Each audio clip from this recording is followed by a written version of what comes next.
আল্লামা সাইদি তুমি মরনি শহীদ হয়েছ আমরা এটাই জানি। সবাই বলেন আল্লামা সাইদি তুমি মরনি শহীদ হয়েছ আমরা এটাই জানি। আপনারা বলেন তো বাংলাদেশের কোন মানুষ মরলে পৃথিবীর সমস্ত মুসলিম কান্ট্রিতে জানাজা হয়? কোন মানুষ বললে মক্কায় জানাজা হয়, মদিনায় জানাজা হয়? বাংলাদেশের এমন কোন জায়গা নাই যে জায়গায় জানাজা হয়নি। জোরে কোন কথা ঠিক কিনা? একটু মনোযোগ দিয়ে শুনবেন। 50 বছর এই কোরআনের তাফসির করেছে ভাই, সমস্ত আলেমরা সাইদি হুজুরের ব্যাপারে কোনো মতভেদ করে নাই। জোরে কোন কথা ঠিক কিনা? অথচ এই লোকটা জেলখানার মধ্যে কিন্তু মরে নাই, মারা গেল হাসপাতালের মধ্যে। বাংলার মুসলমান সবাই জানেন আল্লাহর ওলি মৃত্যুবরণ করে নাই, তাকে শহীদ করা হয়েছে। জোরে কোন ঠিক কিনা? আর শহীদ যারা হয় তারা কোনোদিন মরে না। আমরা প্রশংসা করলাম কার? কেন? এমনি এমনি না, কমপক্ষে 3টা বিশাল কারণ আছে। 3টা। ধরে কোন কয়টা? 1 নম্বর কারণ হলো আমরা জন্মগতভাবে মুসলমানের ঘরে জন্ম নিয়েছি। যদি আল্লাহ আমাদেরকে হিন্দুর ঘরে পাঠাতো মনে করেন, তাহলে আমাদের অবস্থা কি হতো? আমরা কি আল্লাহ পাইতাম না ভগবান পাইতাম? আপনারা বলতো ভগবান কি? হ্যাঁ, এই ভগবানের লোকেরা বাবরি মসজিদ ভাঙ্গা ওইখানে রাম মন্দির বানাচ্ছে। জোরে কোন কথা ঠিক কিনা? মুসলমানের কলিজার মধ্যে হাত দিয়েছে।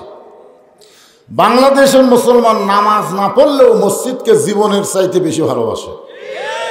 বিশ্বাস যদি না করেন, আপনাদের গ্রামের মসজিদ যদি কি হিন্দুরা ভাঙবার আসে, আপনারা বলেন তো কোনো বেনামাজি খাড়া হয়ে থাকবে? বলে জীবন দেবরে নামাজ না হয় না পড়ি। যেই বাংলাদেশের মুসলমান মসজিদকে এত ভালোবাসে, সেই বাবরি মসজিদ 400 বছর ধরে যার ভিতরে নামাজ চলতেছিল, সে মসজিদকে ভাঙ্গায় ওই জায়গায় রাম মন্দির বানাচ্ছে। এই ভগবানেরা, ভগবানের ভ বাদ দেন, গবানের কোনো অর্থ ডিকশনারিতে নেই। গবানের গ বাদ দেন, গ মানে বান, বান মানে বন্যা, দুনিয়ার কোনো মানুষ চায় না। বা বাদ দেন, নো মানে নেই, ভগবান নেই। ওরা 7-8 দিন পর্যন্ত পূজা করে। 10মীর দিন যখন লাটকা লাটকা পানির মধ্যে ডুবাই, তখন আমি এক হিন্দুরে কইলাম, কে রে ভাই এত সম্মান করলে, হ্যাঁ এত ভালোবাসা দিলা, খাবার দিলা, এ করলে সে করলে, আজকে আবার লাগতেও কে? আমাকে ধর্ম এইরকমই হুজুর, যাক সম্মান করি তাকে আবার লাগতে। এই ধর্মের মধ্যে আল্লাহ আমাকে না পাঠাইয়া সরাসরি মুসলমানের ঘরে কবুল করেছেন। খুশি না বেজার? আল্লাহ ইচ্ছা করলে ইহুদির ঘরে পাঠাবার পারতেন, আল্লাহ ইচ্ছা করলে খ্রিস্টানদের ঘরে পাঠাবার পারতেন, বৌদ্ধের ঘরে পাঠাবার পারতেন, কিন্তু ওই সকল ঘরে না পাঠায়া সরাসরি আল্লাহ আমাদেরকে ইসলামের মধ্যে কবুল করেছে। আপনারা বলেন তো ধর্মের মালিককে? আরো জোরে। সে আল্লাহ কি কইছেন? অমাইয়াবু তাগি গয়রাল ইসলামা দীনান ফালাই ইকবালা মিনহু। ইসলাম ছাড়া অন্য কোনো ধর্মকে যদি গ্রহণ করে সেইটা কবুল করা হবে না। তার মানে বোঝা গেল আল্লাহর কাছে ধর্ম একটাই, তার নাম হলো ইসলাম। বাদ বাকি যত ধর্ম আছে এগুলো সব ভুয়া। যেই বলবো কি আপনারা বলবেন ভুয়া ভুয়া।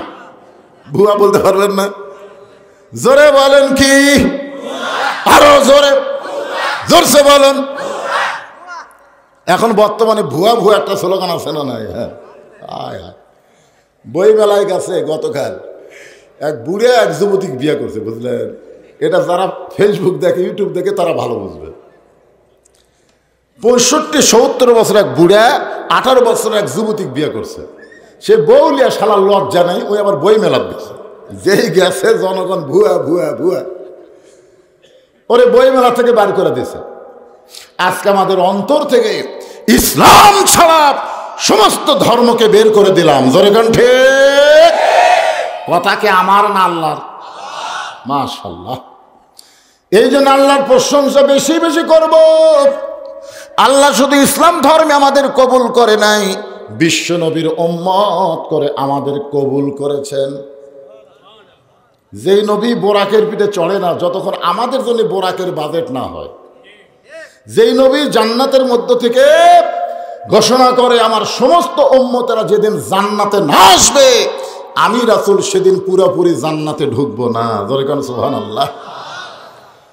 যেই বিশ্ব নবী সম্পর্কে আল্লাহ বলেন লাকাদ কানা লাকুম ফি রাসূলিল্লাহি উসওয়াতুন হাসানা, সফলতা যদি পাবার চাও তাহলে দুনিয়ার সমস্ত নেতার চামচাগিরি না করে বিশ্ব নবীর আদর্শ গ্রহণ করে না। একটা গান আছে, গাবো?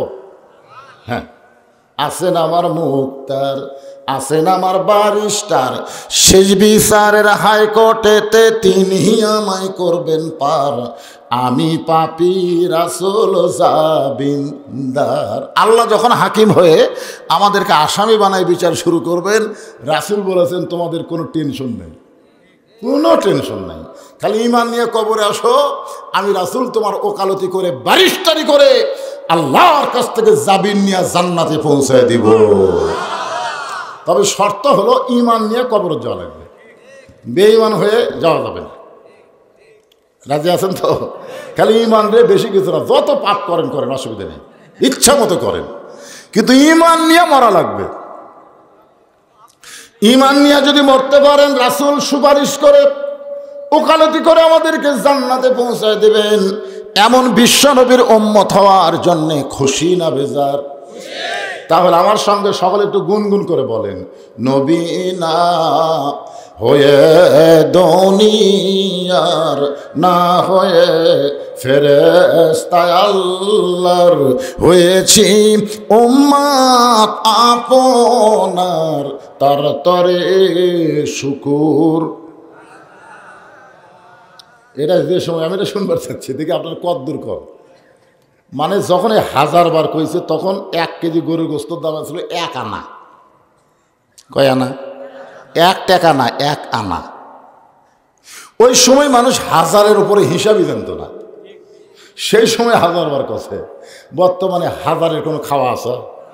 তাহলে আপনার 1000 বার করলেন, আবার কয় লক্ষ, লক্ষর হিসাব জানেন না আপনি?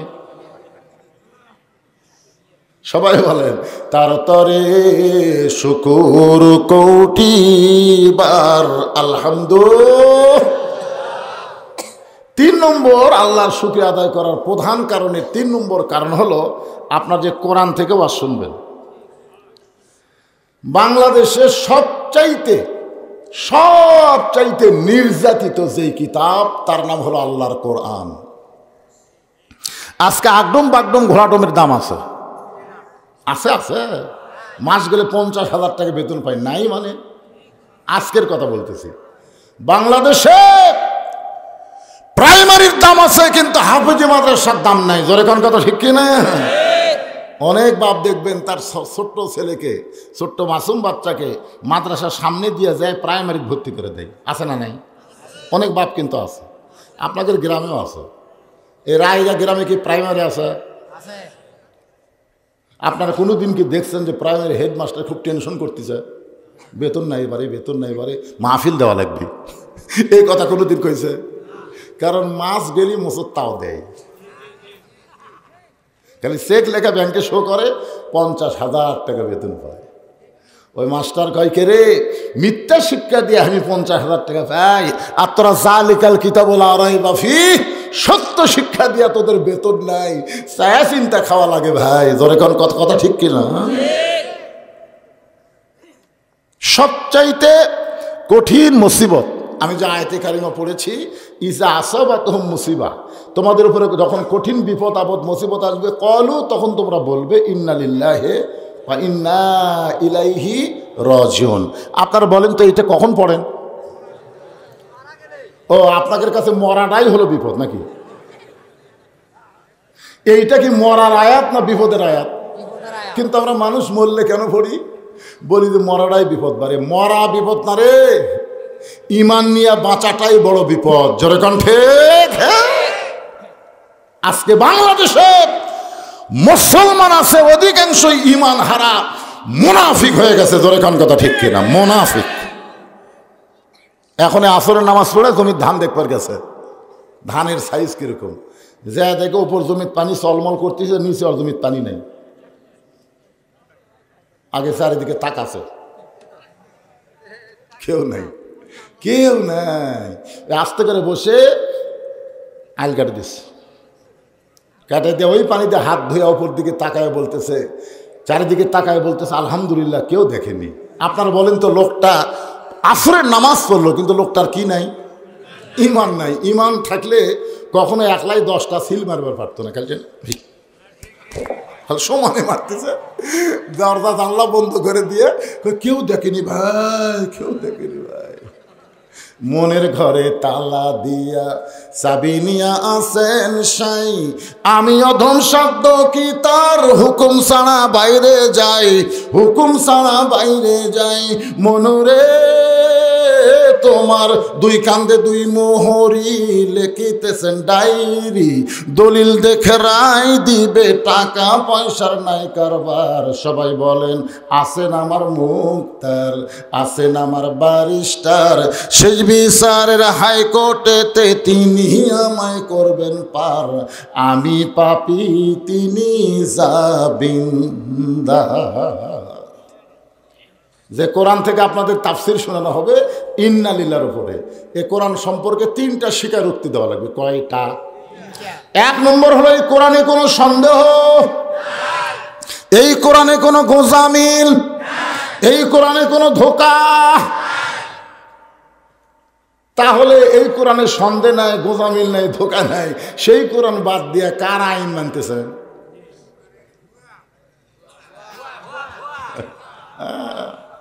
আপনি কোরআনের ওয়াজ শুনবেন আর কোরআনের আইন মানবেন না, এটা মুসলমানের জন্য চরম বিপদ। জোরে কোন ঠিক কিনা? আপনারা তো বসার জায়গা পাচ্ছেন, আবু জেহেল বসারও জায়গা নেই, দাঁড়িয়ে থেকে সারা রাত কোরআন শুনছে, সারা রাত।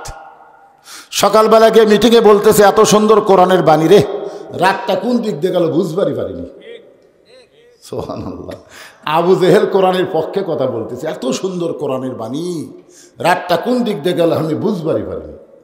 আবু সুফিয়ান বলে, নেতা, যে কোরআন শুনতে রাত কোন দিক দিয়ে গেল বোঝা যায় না, সেই কোরআনকে গ্রহণ করলে অসুবিধা কি?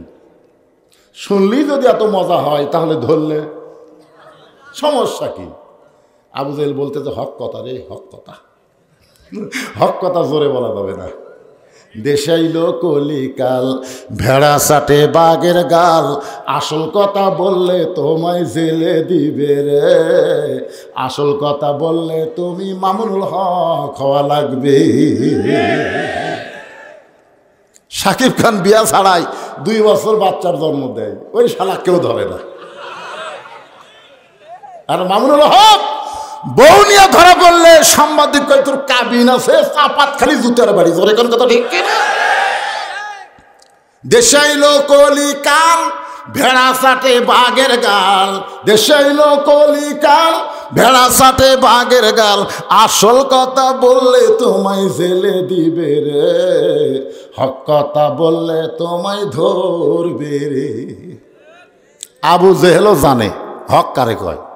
আবু সুফিয়ানকে বলতেছে বড় হক কথা জোরে বলা যাবে না, তুই আমার কাছে আয়। কারণ হক কথা বাংলাদেশে ফিস ফিস ফিস ফিস ফিস ফিস করে কথা বলার টাইম আছে। আবু জেহেল বলে, আবু সুফিয়ান তোর কানটা আমার কাছে দে। যেই কানটা মুখের কাছে, আবু জেহেল বলতেছে এই কোরআনকে যদি গ্রহণ করি তাহলে তোর নেতাগিরি আমার নেতাগিরি চলবে না, আসল নেতা হবে আব্দুল্লাহর এতিম ফোলা। তোর নেতাগিরি আমার নেতাগিরি চলবে না। আজকে বাংলাদেশে যারা নেতাগিরি করতেছে, খালি কোরআনের আইন চালু হলে ওই আবু জেহেল মার্কা ভুয়া নেতা চলবে। হ্যাঁ, চলবে। সবচাইতে বড় বিপদ হলো বুড়া মানুষ মসজিদে যায়, যুবকরা যায় না। যখন হবে চামড়া ঢিল, আল্লাহর সাথে দিবে নীল। যখন তাকে চামড়া টাইট, আল্লাহর সাথে করবে ফাইট। সবচাইতে বড় বিপদ হলো নেতার ছেলের মাথায় পাগড়ি ওঠে না। যাদের মাথায় পাগড়ি দেওয়া হয় অধিকাংশই তারা গরিবের সন্তান। জোরে কোন ঠিক কিনা? অথচ নেতা মরে গেলে আপনারা তো এমন নেতা পাচ্ছেন, মরে গেলেও কোরআন শরীফ খতম দেওয়ার বুদ্ধি নেই। ভালোই আছেন ওয়াদেপুর, আলহামদুলিল্লাহ। আমি যদি আলহামদুলিল্লাহ কই আপনারা সত্যটা কবেন, আলহামদুলিল্লাহ না আলহামদুলিল্লাহ, যা কোন অসুবিধা কি? নেতা মরে গেছে। যেই নেতা জীবিত অবস্থায় কোরআনের বিরুদ্ধাচরণ করেছে, মরে যাওয়ার পরে মাদ্রাসার হাফেজেরা তার রুহের মাগফিরাতে কোরআন খতম দেয়। ফেরেশতা বলে, মাবুদ গো, যারা কোরআন খতম দিলে তাদের রেজাল্ট কি? বলে, ওরা পড়া মাত্রই নেকি পাচ্ছে, নেতার আমল নামায় একটা নেকিও হবে না। কারণ রাসূল বলেছেন, যে কোরআন পড়বে আল্লাহ তাকে নেকি দিবে, কারো জন্য কোরআন সাহালান দেওয়া যাবে না। সালাম দিবেন, আপনি পড়া মাত্র নেকি পাওয়া শেষ। সবচাইতে বড় বিপদ হলো পুরুষ মানুষ মসজিদে নামাজ পড়ে আর মেয়েরা ঘরের মধ্যে স্টার জলসা জি বাংলা দেখে। আপনার কন্ত স্টার জলসা জি বাংলা রহমত না গজব? তাহলে বিপদ আপদ মুসিবতে কি বলবেন? আপনার বউ যখন স্টার জলসা দেখতেছে, আপনি কাছে বলবেন ইন্নালিল্লাহি ওয়া ইন্না ইলাইহি রাজিউন। বউ সংকটে বলবে, কে গো, মানুষ মরলে যেটা কয় তুমি যেটা মানুষের সামনে সেটা বলতেছ। আপনি একটা বেপর্দা মেয়ে দেখেন, ইন্নালিল্লাহ পড়েন। কারণ বেপর্দা মেয়ে দেখা মানে যুবকদের ইমান মরে যাওয়া। জোরে কোন কথা ঠিক? আসেন, ইন্নালিল্লাহর পরে একটা সুন্দর তাফসীর করে আপনাদের বর্তমান প্রেক্ষাপটে শুনাই। আসলে কোরআন অতীত যুগের খালি কিতাব না, কিয়ামত পর্যন্ত সকলের সর্বকালের সর্বশ্রেষ্ঠ কিতাব। এজন্য আল্লাহ কোরআনে বলেছেন, অনুনাজ্জিলু মিনাল কুরআনি মা হুয়া শিফাউ ওয়া রাহমাতুল লিল। এর বাংলা অর্থ হলো সব সমস্যার সমাধান আপনার বলবেন দিতে পারে আল কোরআন। বলতে পারবেন না? হয়ে যান, সব সমস্যার সমাধান কোরআনের পক্ষে একটা স্লোগান দিলেও আল্লাহ আপনাকে জান্নাত দিবার পারে। আপনারা স্লোগান সবাই দিচ্ছেন না, দেবে না?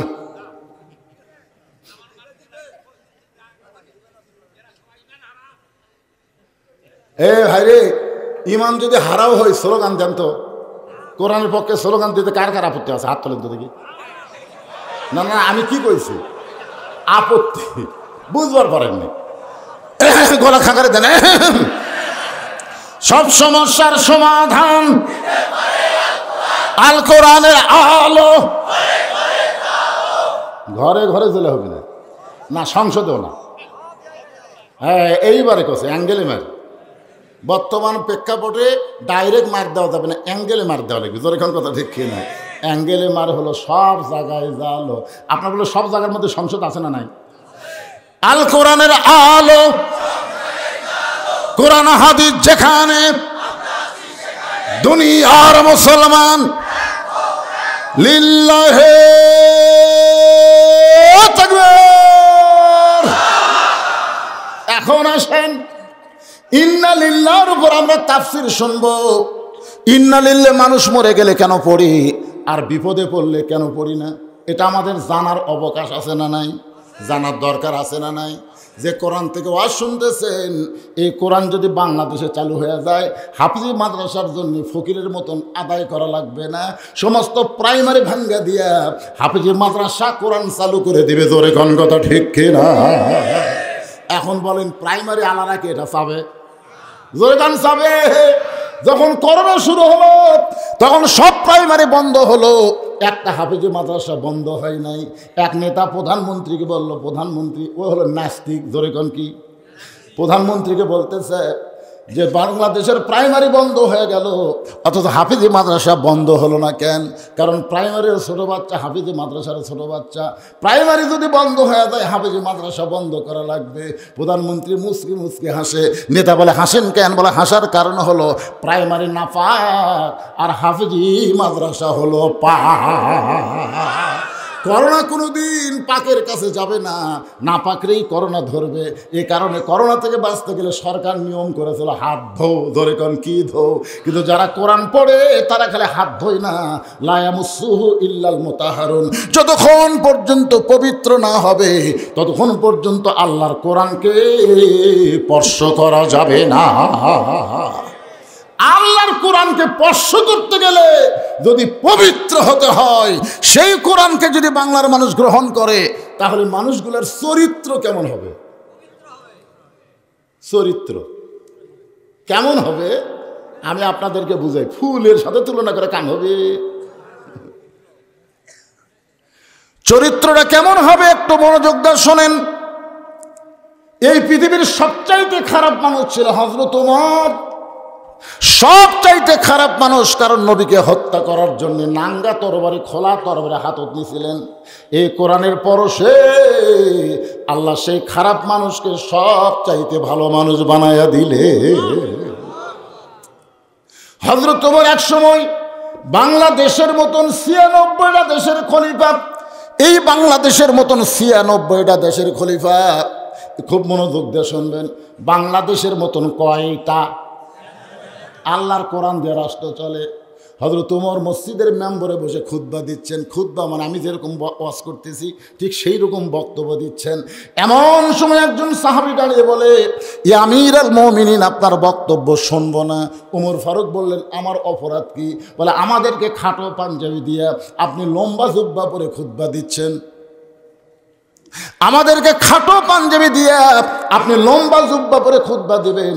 যতক্ষণ জুব্বার কাহিনী না বলবেন ততক্ষণ আপনার খুতবা শুনবো না। আজকে এমপি যদি ভাষণ দিবার চায়, আর একজন যদি বলে আপনি তো ভোটে এমপি হন নাই, আপনার ভাষণ আমরা শুনবো না, সঙ্গে সঙ্গে পুলিশের ধরবে। জোরে কোন কথা ঠিক কি না? কি বুঝতেছেন ভাই?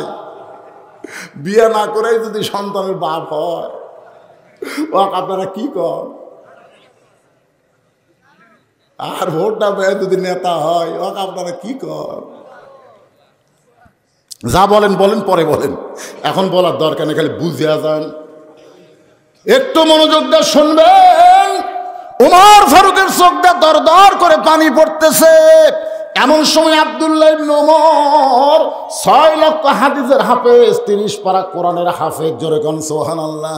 অর্ধ পৃথিবীর খলিফার সন্তান, ৬ লক্ষ হাদিসের হাফেজ, আবার ৩০ পারা কোরআনের হাফেজ। বাবার পাশে দাঁড়ায় বলতেছে, নবীর সাহাবীরা রে, তোমরা খাটো পাঞ্জাবি হলেও নতুন কাপড় পরে নামাজ পড়তে এসেছো, কিন্তু আমার পরনের দিকে তাকায় দেখো, আমার পরনে কিন্তু নতুন জামা নাই। সাহাবীরা বলেন, আব্দুল্লাহ, আজকে জুমার দিনে নতুন জামা না পরে তুমি পুরাতন জামা কেন পরলা? আব্দুল্লাহ বলতেছে, আমি যদি নতুন জামা পরতাম আমার বাবার জুব্বা লম্বা হতো না। গভীর রাত্রে দুনিয়ার সবাই যখন ঘুমায় গেছে, এমন সময় আমার বাবা আমার দরজায় গিয়ে ডাকতেছে, আব্দুল্লাহ রে, একটু দরজা খোল। আমি দরজা খুলে তাকায় দেখি বাবা একটা পাঞ্জাবি নিয়ে দাঁড়ায় আছে। আমি খুশি হয়ে বললাম, বাবা, বাইতুল মালতে একটা পাঞ্জাবি আমার দেওয়া হয়েছে, আবার গভীর রাত্রে আর একটা দিবার আইছেন। ওমর কান্দার বলে, আব্দুল্লাহ, ইন্নাল্লাহা ইয়ামুরুকুম আন তুআদ্দুল আমানাতি ইলা আহলিহা ওয়া ইযা হাকামতুম বাইনান নাস আন তাহকুমু বিল আদল। আব্দুল্লাহ রে, এই পাঞ্জাবি আমার ভাগে পড়ছে বাজান, এত খাটো পাঞ্জাবি গায়ে দিয়া আগামীকাল খুতবা কেমনে দিব?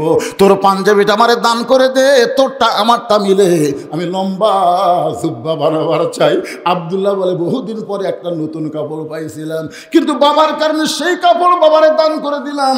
বাবা তারটা আমারটা মিলে একত্র করে লম্বা জুব্বা বানায় আজকে খুতবা দেয়। বলো, খুতবা শোনা যায় কি না যায়? সমস্ত সাহাবেরা কান্দে, চোখের পানি মুছে আর বলে, আল্লাহ, তোমার কোরআন দিয়ে যখন রাষ্ট্র চলবে, এমন ভালো মানুষকে মুসলমান নেতা হিসাবে দেখতে পাবে। কোরআন দিয়ে যদি বাংলাদেশ চলে, কেমন নেতা হবে? আর এখন কেমন নেতা পাইছি, এটা কার কাছে গিয়ে শুনবেন? আল কোরআনের আলো সব জায়গায় জালো, সব সমস্যার সমাধান দিতে পারে আল কোরআন। আপনার বলেন তো, ভালো নেতার গল্প কোরআনে আছে না নাই? জোরে কেন আছে না নাই? একটু মনোযোগ দিয়ে শোনেন। সেই হযরত ওমর আল্লাহর কোরআনতে রাষ্ট্র চালানোর কারণে মানুষের চরিত্রটা কেমন হয়েছে।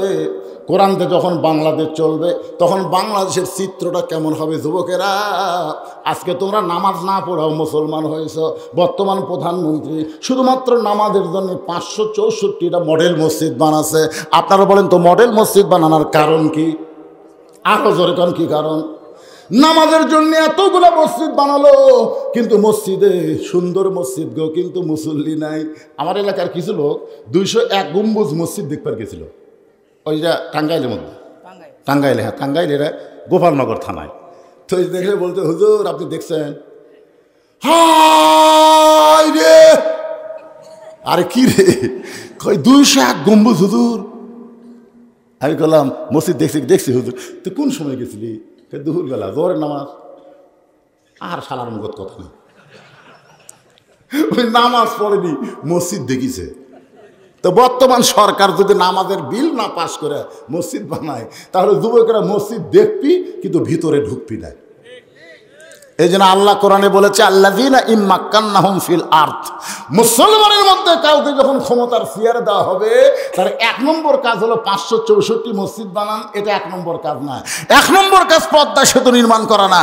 1 নম্বর কাজ বাল্য বিয়ে বন্ধ করা না। 1 নম্বর কাজ মাদকমুক্ত সমাজ করা না। 1 নম্বর কাজ হলো আকামুস সালাত, নামাজ কায়েম করা। জোরে কোন কথা ঠিক কিনা? নামাজ যদি কায়েম হয়ে যায়, একটা যুবকের কাছে যদি 4G 5G মোবাইল থাকে, আপনার কোনো টেনশন নেই।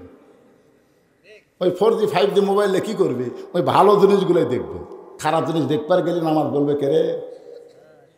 কি তুই কি মনে করতেছিস তোর বাপ মাও ঘুমাচ্ছে? আল্লাহ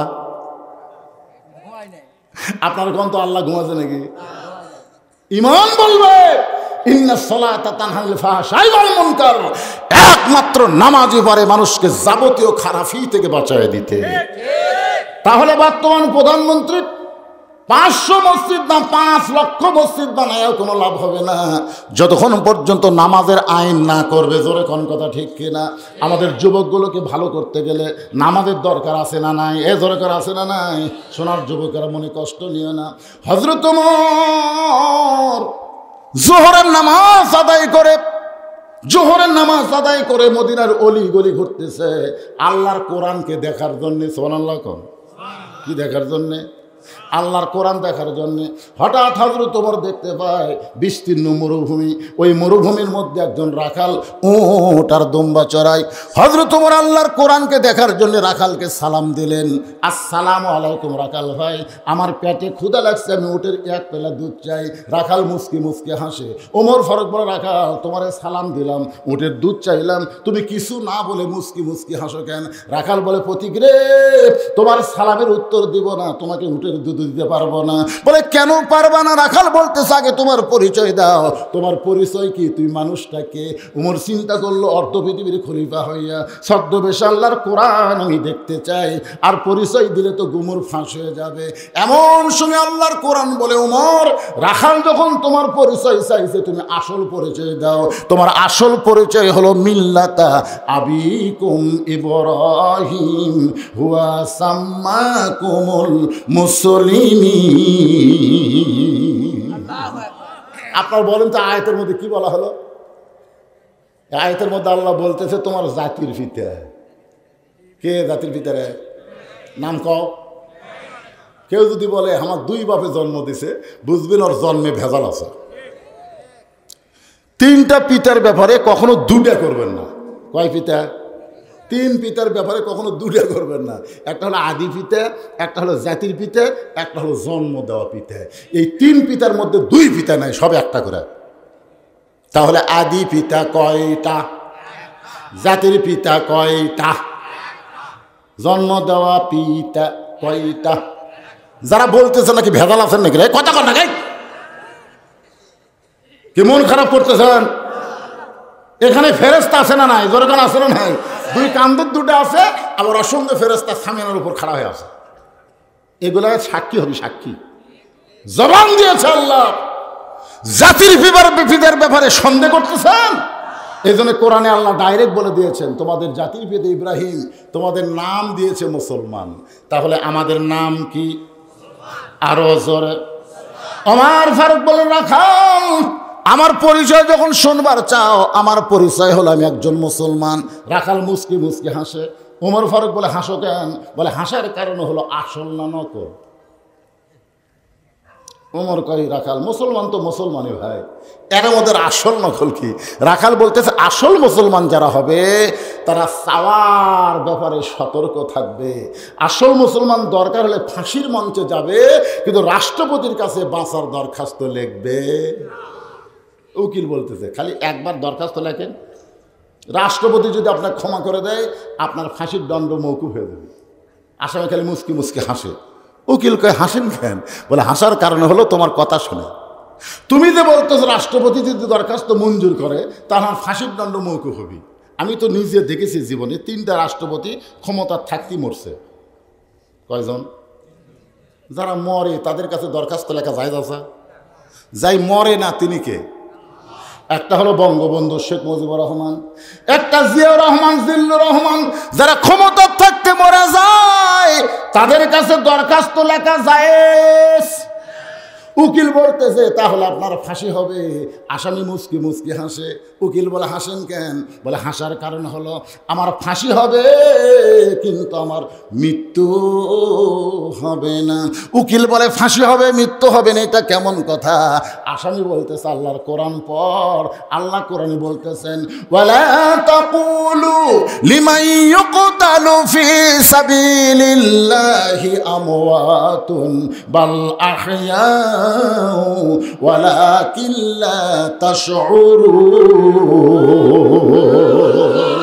আল্লাহ রাস্তায় যাদেরকে ফাঁসি দেওয়া হয়, আল্লাহ রাস্তায় ফিলিস্তিন মুসলমানকে হত্যা করা হচ্ছে। জোরে কোন কথা ঠিক কিনা?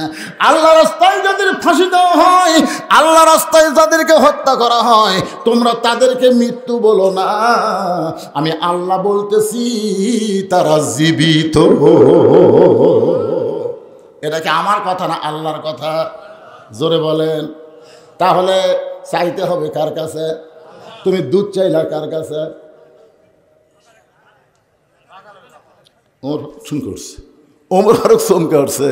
আল্লাহ, তোমার কোরআন যখন চালু থাকবে, ওমর যদি চাওয়ার ব্যাপারে ভুল করে, রাখাল পর্যন্ত সেই ভুলটা ধরতে পারবে। আপনার বলেন তো, বাংলাদেশের কোন জায়গাত কোরআন চালু আছে? আছে আছে আছে, মসজিদের মধ্যে যাই দেখবেন চালু আছে। আমি নিজের চোখে দেখছি ভাই। আওয়ামী লীগ 4 আঙ্গুল সামনে গেছে, জামাতে ইসলাম টান দিয়ে বলতেছে, লাইনও টান। কি রে, তুই কাতার চিনিস না? আওয়ামী লীগ ওর দিকে না তাকায়, পায়ের দিকে তাকায় বলতেছে, ভাই আমি খেয়াল করিনি রে, আমি খেয়াল করি। বিএনপি 4 আঙ্গুল পিছনে আছে, জামাত ইসলাম পিছিয়ে ঠেলতেছে, তুই কাতার চিনিস না, পিছা খাইস কে? আমি খেয়াল করিনি ভাই। ফেরেশতা আল্লাহ, একটা হলো বর্তমান সরকারি দল, একটা বিরোধী দল, একটা যুদ্ধ অপরাধী, 3 জন কাতার সোজা করতেছে। ব্যাপার কি? আল্লাহ বলতেছে, আমার আইনটা চলে এই জন্যে। ওটা খালি মানুষের আইনে চললে 3 জন 3 দল হতো। জোরে কোন কথা ঠিক কিনা? কিন্তু যেখানে আল্লাহর আইন চালু আছে সেখানে কোনো দলাদলি নাই। গরিবের কাছে ধনী, ধনীর কাছে গরিব, ফকিরের কাছে জমিদার, জমিদারের কাছে ফকির, এমনকি এসপির কাছে চৌকিদার। জোরে কোন কথা ঠিক কিনা? এসপির পাও তেলতলা, চৌকিদারের পাও ফাটা। চৌকিদার আস্তে আস্তে এসপির পায়ের সাথে পাও লাগাচ্ছে। এসপির পাও তাই বিলেটের মতন ধার, বোঝেন না? পাও ফাটা গেলে যে স্বামীর পাও ফাটে, ওই স্বামী যদি বইয়ের কাছে রাত্রে ঘুমায়, একবার যদি ঘুমের ঘরে বইয়ের পায়ের ওপর পাও যায়, বউ ঘুমোতে গোটাকে মহারণা মাপ দিলাম, তুমি ল্যাপ পাল্টাও। ধরে কোন কথা ঠিক কিনা? ফাটা পাও কিন্তু খুবই খারাপ। এই জন্য আপনাদের বলতেছি, এখন ঈদের ধান লাগাচ্ছেন তো, পাওটা ফাটতে পারে, সবসময় পকেটে একটা করে ভ্যাসলিন থবেন। ধরে কেন কি লিন? ভ্যাসলিন থবেন। আমার মায়েরা যারা পর্দার অঞ্চলে বসে আছেন, রাত্রেবেলা স্বামী যখন ঘুমাতে যাবে, ওই স্বামীর পায়ের ফাটাটা বন্ধ করার জন্য পায়ের গোড়ালিতে একটু ভ্যাসলিন দিয়ে দিবেন। এতে কইরা আপনার স্বামী খুশি হবে, আল্লাহ তাআলা আপনাকে জান্নাত দেবে। রাসূল বলে, ফাতেমা, আল্লাহর পরে কাউকে যদি সেজদা দেওয়ার হুকুম থাকতো, আমি তোমারে বলতাম আলীর পায়ে সেজদা কর। ও ফাতেমা, আল্লাহ ছাড়া কাউকে সেজদা দেওয়া যাবে না। এই কথার দ্বারা বোঝা গেল, মেয়ে মানুষের কাছে আল্লাহর পরে সবচাইতে দামি ওই ব্যক্তি হলো তার স্বামী। আপনাকে বিরুদ্ধে করলাম না পক্ষে করলাম? এখন অধিকাংশ মেয়ে মানুষ স্বামীর সেবা করবার চায় না। এখন আপনাদের বইয়ের খবরকে আল্লাহ ভালো জানে, কিন্তু আমারটা খুব একটা ভালো না। আপনারা বলেন আমার কথা কি রেকর্ড হচ্ছে না? আমার বউ কিন্তু শুনতেছে। তুমি আজকে মহাদেবপুর যা আমার বিরুদ্ধে ওয়াজ করলে, আমি বললাম না রে পাগলি, তুই যা করিস তা কইনি, সামান্য কইছি, তাতেই খেপে গেছিস। আমার মায়েরা পর্দার অন্তরের মনোযোগ দিয়ে শোনেন। হযরত ওমর চোখের পানি বের করে বলে, রাখাল ভাই, চাওয়ার ব্যাপার আমার ভুল হয়ে গেছে। রাখাল বলতে, ভুলটা যখন স্বীকার করলা, তাহলে আল্লাহ তোমাকে তওবা করার সুযোগ দিয়েছে। ইবলিস ভুল স্বীকার করেনি, যার কারণে তওবা করার সুযোগ নাই। আদম ভুল স্বীকার করেছে, যার কারণে আল্লাহ তওবা করার সুযোগ দিয়েছে।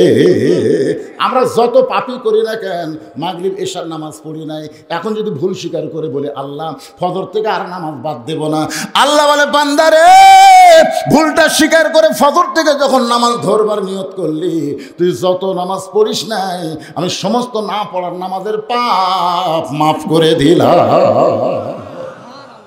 এখন যারা মাগরিব এশার নামাজ পড়ে নাই, আপনারা কি এরকম বলতে পারেন, হুজুর ফজর থেকে আমরা নামাজ ধরব না?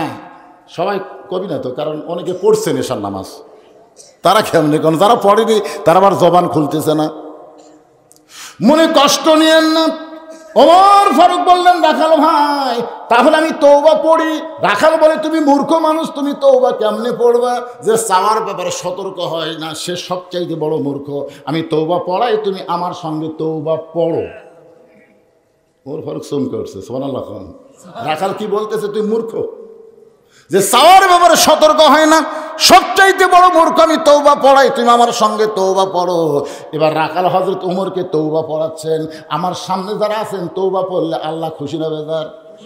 যারা এশার নামাজ পড়েন নাই তারাও পড়েন, যারা পড়েছেন তারাও পড়েন, সকলে একসঙ্গে পড়েন, আস্তাগফিরুল্লাহ আস্তাগফিরুল্লাহ রব্বি মিন কুল্লি জামবি ওয়া তুবু ইলাইহি লা হাওলা। পড়েন না কেন? লা হাওলা ওয়ালা কুওয়াতা ইল্লা বিল্লাহিল আলিয়্যিল আযীম। যদি ফজরের আগে আপনার মৃত্যু হয়ে যায়, এই তওবা পড়ার কারণে আল্লাহ খুশি হয়ে আপনাকে মাফ করে 8টা জান্নাতের দরজা খুলে দিবে।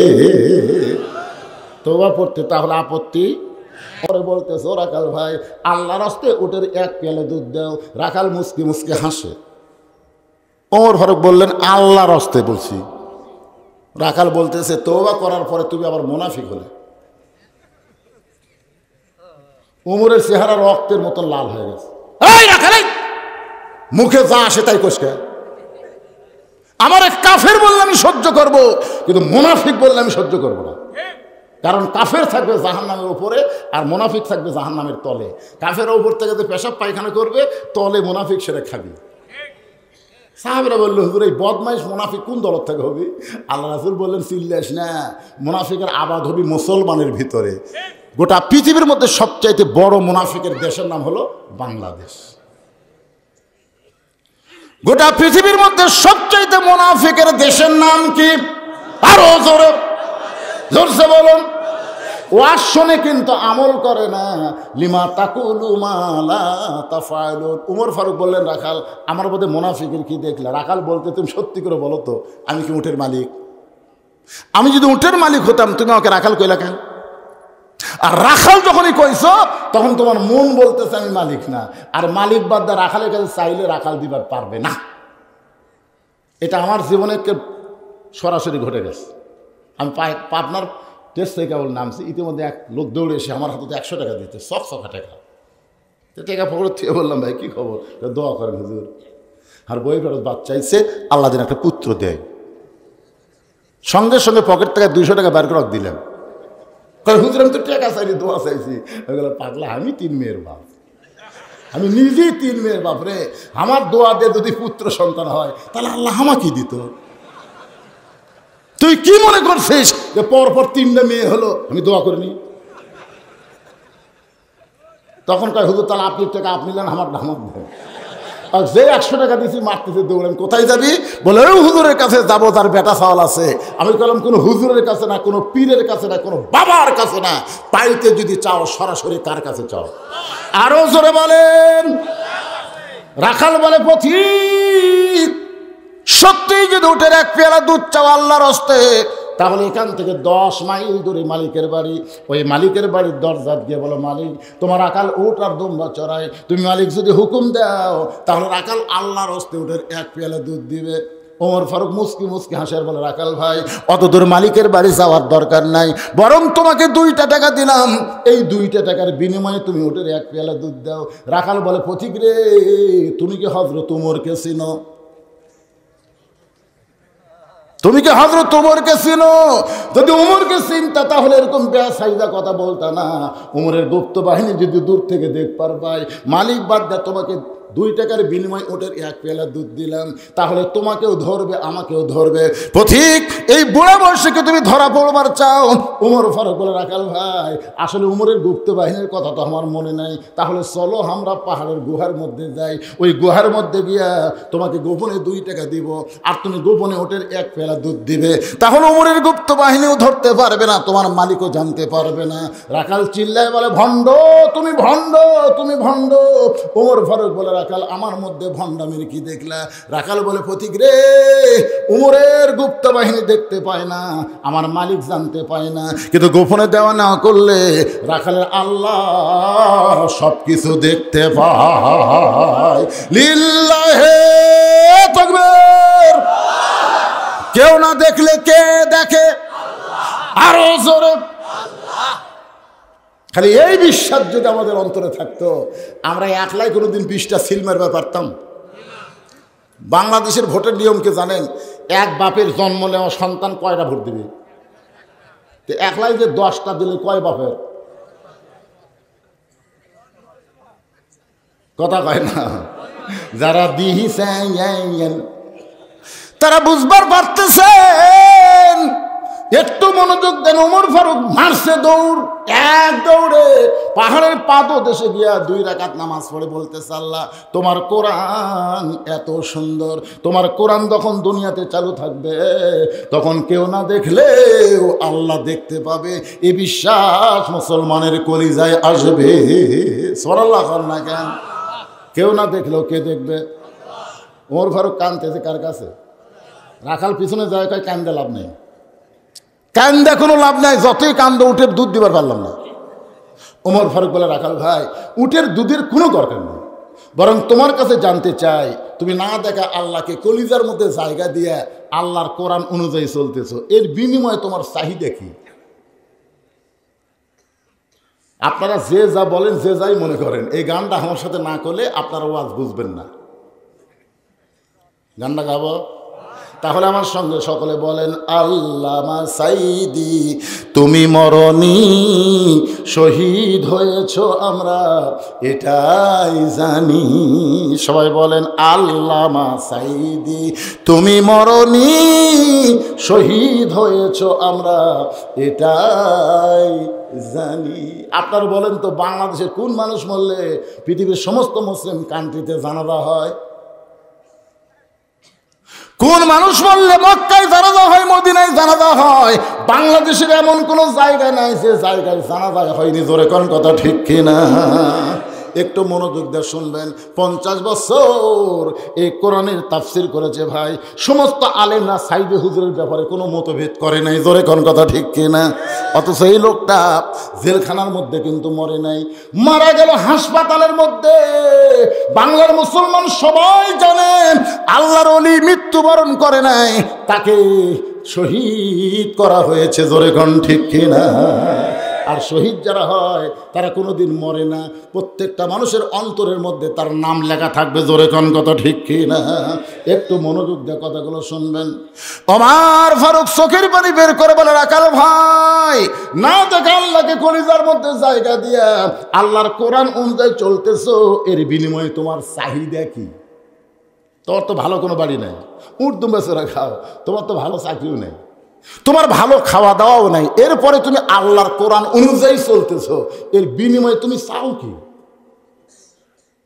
রাখাল বলতেছে, পথিক রে আমার চাহিদা হলো, আমার সঙ্গে সকলে পড়েন রব্বানা, পড়েন রব্বানা আতিনা ফিদ দুনিয়া হাসানাতাও ওয়া ফিল আখিরাতি হাসানা ওয়া কিনা আযাবান্নার।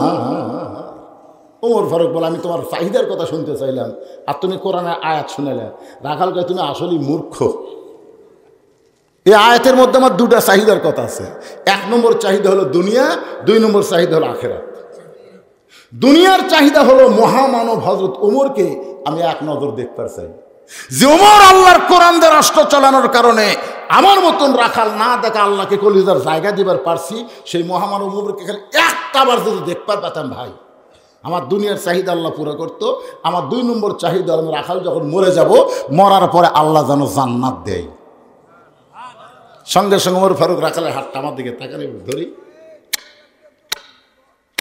3 বার চুমা খাচ্ছে। রাখাল কয়, পাগল নাকি, আমার ঘামা হাতে চুমা খেলে। ওমর ফারুক বলে, রাখাল তোমার 2 নম্বর চাহিদা আল্লাহ পুরো করছে, মরার সঙ্গে সঙ্গে আল্লাহ তোমাকে জান্নাত দিয়ে দিবে। আপনারা সুবহানাল্লাহ করলেন, কিন্তু রাখাল সুবহানাল্লাহ কয় না।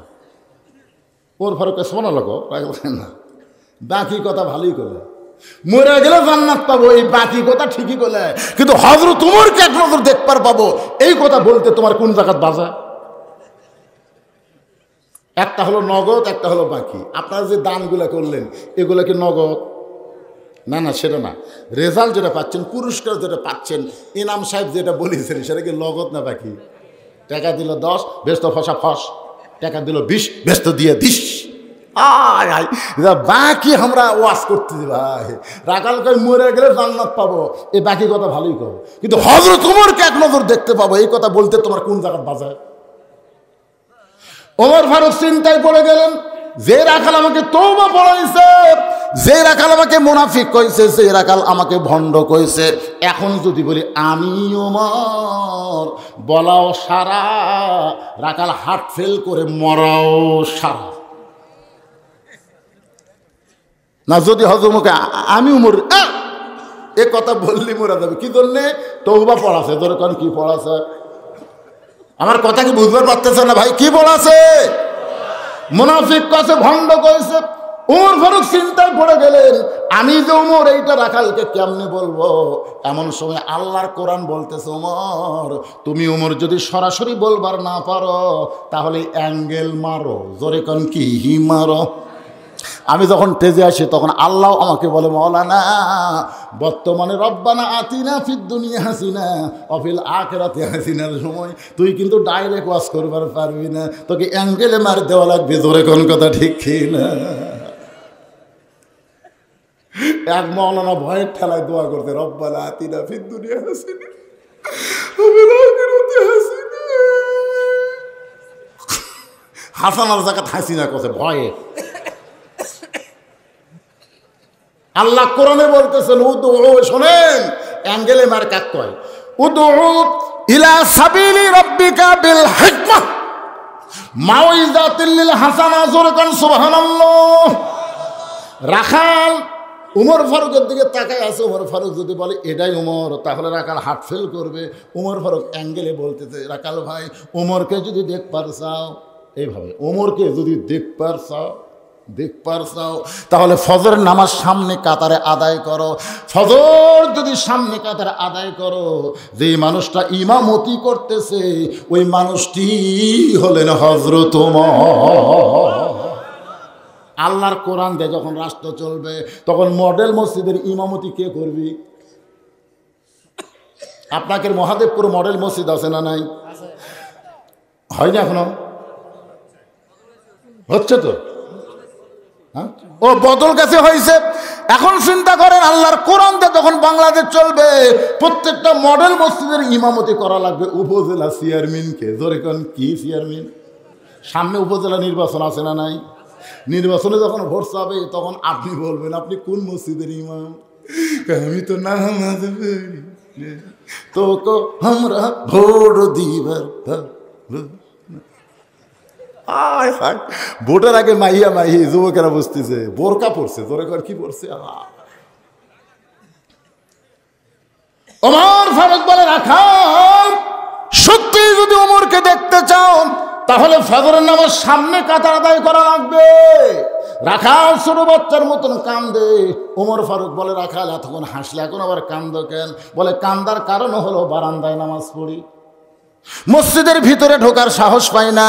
মসজিদের মধ্যে দামি দামি সাহাবি, ওই দামি দামি সাহাবির মধ্যে আমি রাখাল কেমনে যাই, এজন্য আমি বারান্দাত নামাজ পড়ি। ভাই ওমর ফারুক বলে, রাখাল রে, মসজিদের মধ্যে দামি আর তুমি কম দামি, এই বুঝটা তোমারে দিল কে? মসজিদের মধ্যে দামি তুমি কম দামি, এইটা তোমারে বুঝাইলো কে? আল্লাহর কোরআনের আইন হলো ইন্না আকরামাকুম ইনদাল্লাহি আতকাকুম।